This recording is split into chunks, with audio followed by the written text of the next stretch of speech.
ሰላም እንደምን አላችሁ ቅዱሳን። ይህ የዘማሪ አቤነዘር ደበበ ኦፊሻል ዩቲዩብ ቻናል ነው። ከዚህ ቀደም የተለያዩ ዝማሬዎችን በተለያየ ወቅት ለእናንተ እያቀረብን ነበር። በዝማሬዎቹም እንደተባረካችሁ እናምናለን።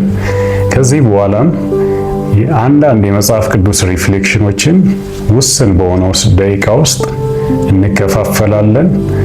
የዚህ ዩቲዩብ ቻናል ቤተሰብ የሆናችሁ ከልብ እናመሰግናለን። የዚህ ዩቲዩብ ቻናል ቤተሰብ ያልሆናችሁም ሰብስክራይብ እያደረጋችሁ ይህን ጸጋ እንድትካፈሉ በጌታ ፍቅር አሳስባለሁ። ዛሬ የምንካፈለው ክፍል መነሻ ሐሳቡ ዮሐንስ ወንጌል ምዕራፍ 19 ቁጥር 36 ጀምሮ ያለው ነው። እንደ ርዕስ የማቀርብላችሁ አስተውላችሁ ከሆነ በመስቀል ላይ የተሰቀሉት ከኢየሱስ ክርስቶስ ጋር የተሰቀሉት የሁለቱ ወንበዴዎች ጭናቸውን ሲሰብሩ የኢየሱስ ክርስቶስን ጭን ግን ያልሰበሩበት ምክንያት ምን ይሆናል ብላችሁ ታስባላችሁ? እንዳልኳችሁ ለዚህ መንደርደሪያ የሚሆን ሐሳብ ከዮሐንስ ወንጌል ምዕራፍ 19 ቁጥር 36 ላይ ታገኛላችሁ። እኛ ግን ለማንበብ ያህል ከፍ ብለን እንጀምራለን። ከቁጥር 28 ጀምሮ እንዲህ ይላል። በጌታ በኢየሱስ ስም አነበዋለሁ። ከዚህ በኋላ ኢየሱስ አሁን ሁሉ እንደተፈጸመ አውቆ የመጽሐፉ ቃል ይፈጸም ዘንድ ተጠማሁ አለ።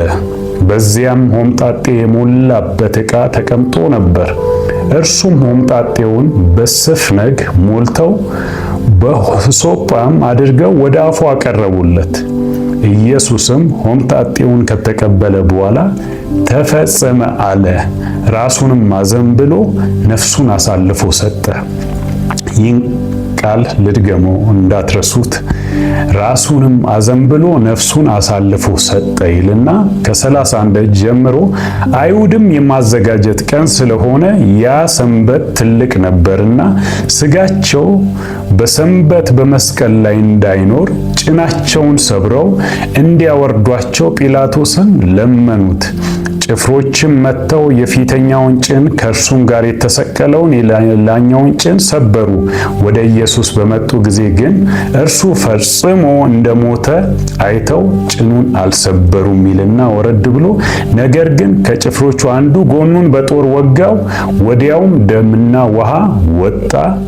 ያየውም መስክሯል፣ ምስክሩም እውነት ነው። እናንተም ደግሞ ታምኑ ዘንድ እርሱ እውነት እንዲናገር ያውቃል። ይህ የሆነ ከእርሱ አጥንት አይሰበርም የሚል የመጽሐፍ ቃል እንዲፈጸም ነው ይላል። እዚህ ጋር የተነገረ ቃል አለ። እንደምታገኙት መጽሐፍ ላይ አጥንቱ እንደማይሰበር ይናገራል የኢየሱስ ክርስቶስ። ስለዚህ የሁለቱን ጭኖች ሰብረው ነው የገደሏቸው። እንደምታውቁት የመጨረሻው የፋሲካ ቀን ትልቁ ሰንበት ሊገባ ነው። ስለዚህ ጲላጦስን ለመኑት። በቃ እነዚህ ሰዎች ከስቃያቸው እንዲያርፉ ጭናቸውን ሰብረው ገለዋቸው ከመስቀል ሊያወርዱ የሁለቱን ወንበዴ ጭኖች ሰብረዋል። ነገር ግን ወደ ኢየሱስ ሲመጡ ኦልሬዲ ስለሞተ ጭኑን አልሰበሩም። ጎኑን ወግተው ነው። ውሃና ደም የቀላቀለ ፈሰሰ የሚል ቃል አለ። ስለዚህ የኢየሱስ ክርስቶስ ጭኑን አልሰበሩትም። ስለዚህ አጥንቱ እንደማይሰበር የሚናገረው የመጽሐፍ ቅዱስ ብሉይ ኪዳን ላይ ምን ተብሏል ስለ ኢየሱስ ክርስቶስ? እንደምታውቁት ብሉይ ኪዳን የአዲስ ኪዳን ጥላ ነውና ፐርፌክት ኢሜጅ እንደሆነ ይታሰባል። ስለዚህ ለዚህ የሚሆን ሐሳብ መነሻ ከብሉይ ኪዳን ዘጸአት 12:46ን ቀድመን እንድናይ በጌታ ፍቅር አሳስባችኋለሁ።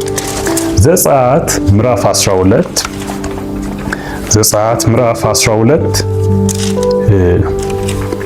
ምን ይላል? ስለዚህ ምዕራፍ 12 ቁጥር 46 ላይ ምን ይላል ስለዚህ ሐሳብ የሚለውን እንመለከታለን። ከ43 ጀምሮ ያለውን ላንብብ። እግዚአብሔርም ሙሴንና አሮንን አለ፣ ይህ የፋሲካ ሕግ ነው። ከእርሱ እንግዳ ሰው አይብላ። ስለ ፋሲካው በግ ነው የሚያወራው።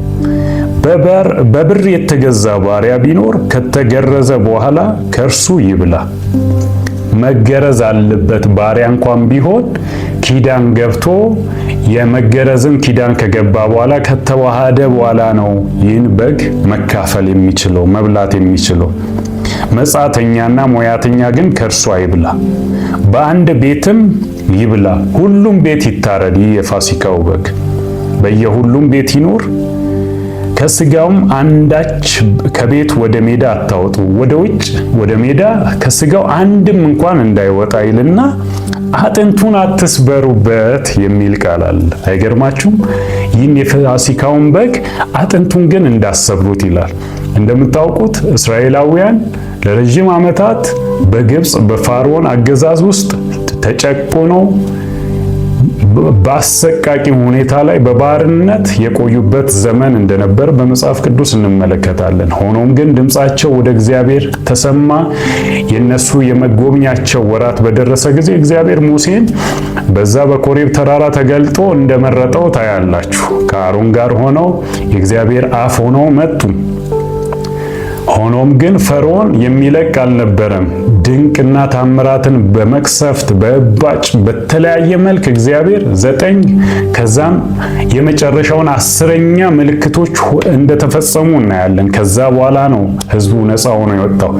የመጨረሻው ላይ እግዚአብሔር የፈርዖንን በኩር የግብጾችን የፈርዖንን በኩር ልጆች እግዚአብሔር በሞት ሊቀጣ መጣ። የሞት መልአክ መጣ። ነገር ግን ይህ ሞት እስራኤልን እንዳያገኝ እንደምታውቁት በመቃናቸው ላይ የፋሲካን በግ አርደው በመቃናቸው ላይ ደም እንዲያኖሩ አዘዛቸው። ስለዚህ ፓስኦቨር ሆነላቸው። ሞት አልፏቸው ሄደ። እንደውም ነፃ ወጡ ከዛ አገዛዝ፣ ከዛ ጭቋኝ አገዛዝ እግዚአብሔር ወደ ገባላቸው ምድር ነፃ የወጡበት ምዕራፍም ታውቁታላችሁ።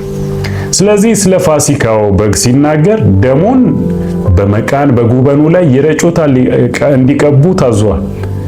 ስጋውን ግን ሁሉም በእያንዳንዱ ቤት የታረደውን በግ ሁሉም አጣጥሞ እንዲመገቡ ታዘዘ። ነገር ግን የሚገርማችሁ ከአጥንቱ ላይ አንድም እንዳይሰብሩ አዘዘ። ምክንያቱም እሱ የፋሲካው በግ ነው። የፋሲካው በግ ነው። ሌላኛው ዘውልቁ ምዕራፍ 9 ቁጥር 12 ላይ እንሂድ እስቲ። ዘውልቁ ምን ይላል? ዘውልቁ ምዕራፍ 9 ቁጥር 12 ላይ ምን የሚል ሐሳብ አለ?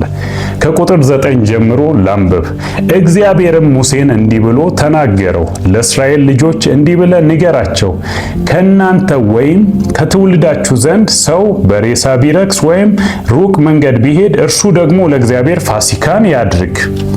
ሁለተኛው ወር በ14ኛው ቀን በመሸ ጊዜ ያድርጉት። ከቂጣ እንጀራና ከመራራ ቅጠል ጋር ይብሉት። ከእርሱም እስከ ነገ ምንም አያስቀሩ። በደንብ ይብሉት፣ እስከ ነገም እንዳያስቀሩት።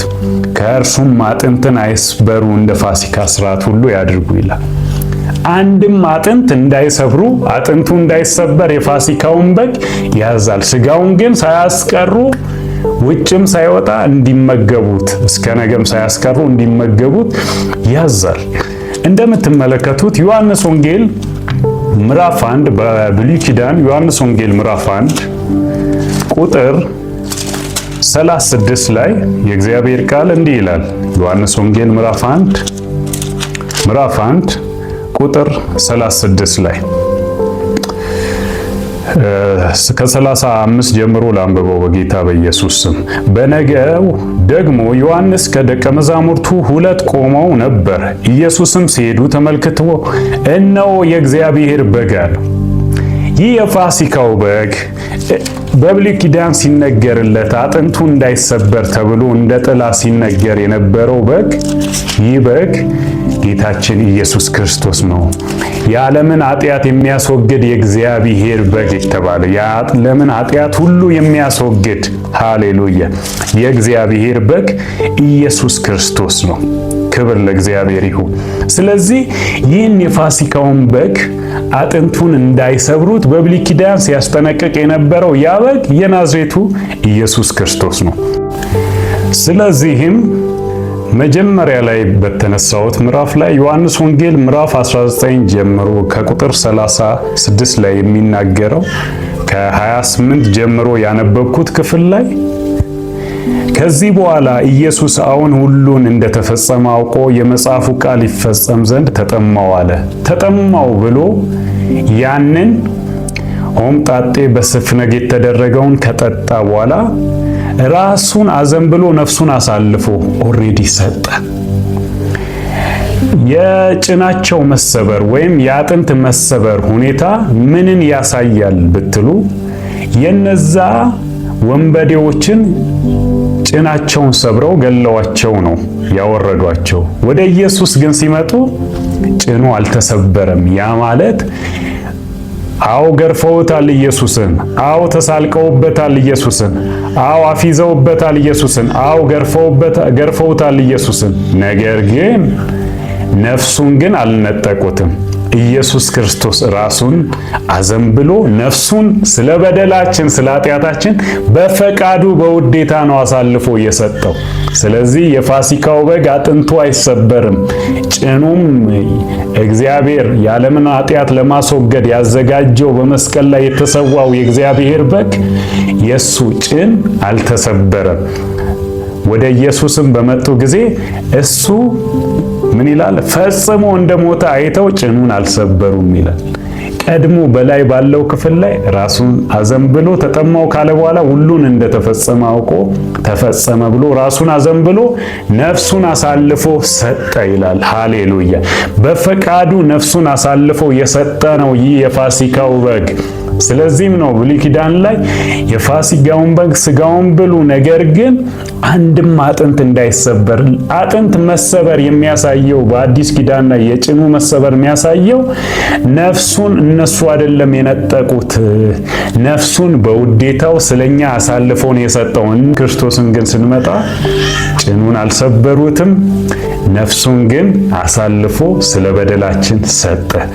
እግዚአብሔር ለዓለም ሁሉ ያዘጋጀው የፋሲካው በግ ሁሉ ሊመገበው የተገባ።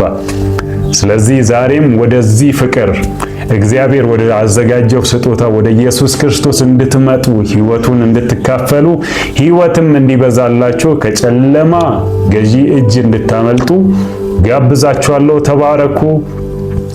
እግዚአብሔር ይባርካችሁ። you are blessed። የዚህ ዩቲዩብ ቻናል ቤተሰብ እንድትሆኑ በድጋሚ አሳስባችኋለሁ። ተባረኩ።